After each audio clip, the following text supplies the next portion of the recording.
జై శ్రీరామ్. 2022 నుంచి 2026 జూన్ వరకు మొత్తం 21 ప్రెడిక్షన్స్ అనేవి ప్రూవ్ అయ్యాయి. అవన్నీ కింద డిస్క్రిప్షన్లో ఇవ్వడం జరుగుతోంది. ఏ యూట్యూబ్ ఛానల్లోనూ ఇన్ని ప్రెడిక్షన్స్ అనేవి ప్రూవ్ అయినవి ఏ ఛానల్ లేదు.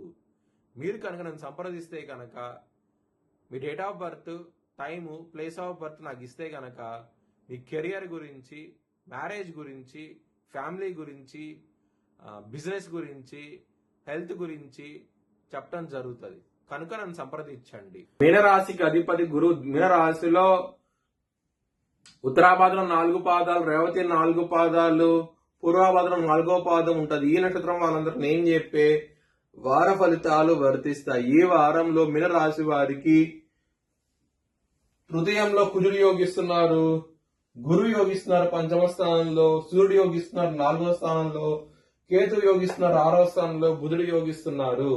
మొత్తం 5 గ్రహాలు యోగిస్తున్నాయి. మిగతా గ్రహాలు వ్యతిరేకత ఫలితాలు ఉన్నాయి. మీరు కనుక బ్రాహ్మణుడు నల్ల నువ్వులు దానం చేయండి. ఎందుకంటే ఏలినాటి నడుస్తోంది కాబట్టి బ్రాహ్మణుడు నల్ల నువ్వులు దానం చేస్తే కనుక మ్యారేజ్ పరంగా, అలాగే కెరియర్ పరంగా చాలా బాగుంటది. అలాగే మీకు కుటుంబ పరంగా కూడా సమస్యల నుంచి బయటపడే అవకాశం ఉంటది. నల్ల నువ్వులు కనుక బ్రాహ్మణుడు దానం చేస్తే కనుక. సోమవారము, శనివారం రోజులు ముఖ్యమైన పనులు స్టార్ట్ చేసాను, ఖచ్చితంగా విజయం సాధిస్తారు.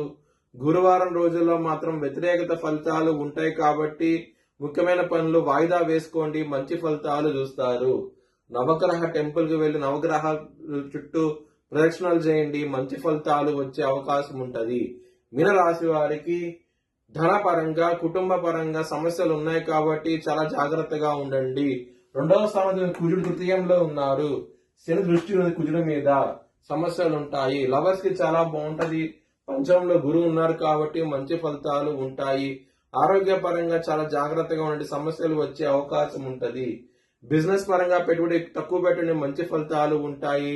మ్యారేజ్ పరంగా ఇక్కడ శని దృష్టి ఉంది కాబట్టి 7వ స్థానం మీద, మరియు సప్తమాధిపతి ఇక్కడ కర్కాట రాశిలో ఉన్నారు. బుధుడికి బలం తక్కువగా ఉంది కర్కాట రాశిలో. మరియు బుధుడు మళ్ళీ ఆయన సొంత ఇండైన మిథున రాశికి వెళ్ళినప్పుడు మంచి ఫలితాలు ఉంటాయి. కానీ శని దృష్టి 7వ స్థానం మీద పడుతోంది కాబట్టి ఖచ్చితంగా సమస్యలు ఉంటాయి. చాలా జాగ్రత్తగా అవుతే ఉండండి.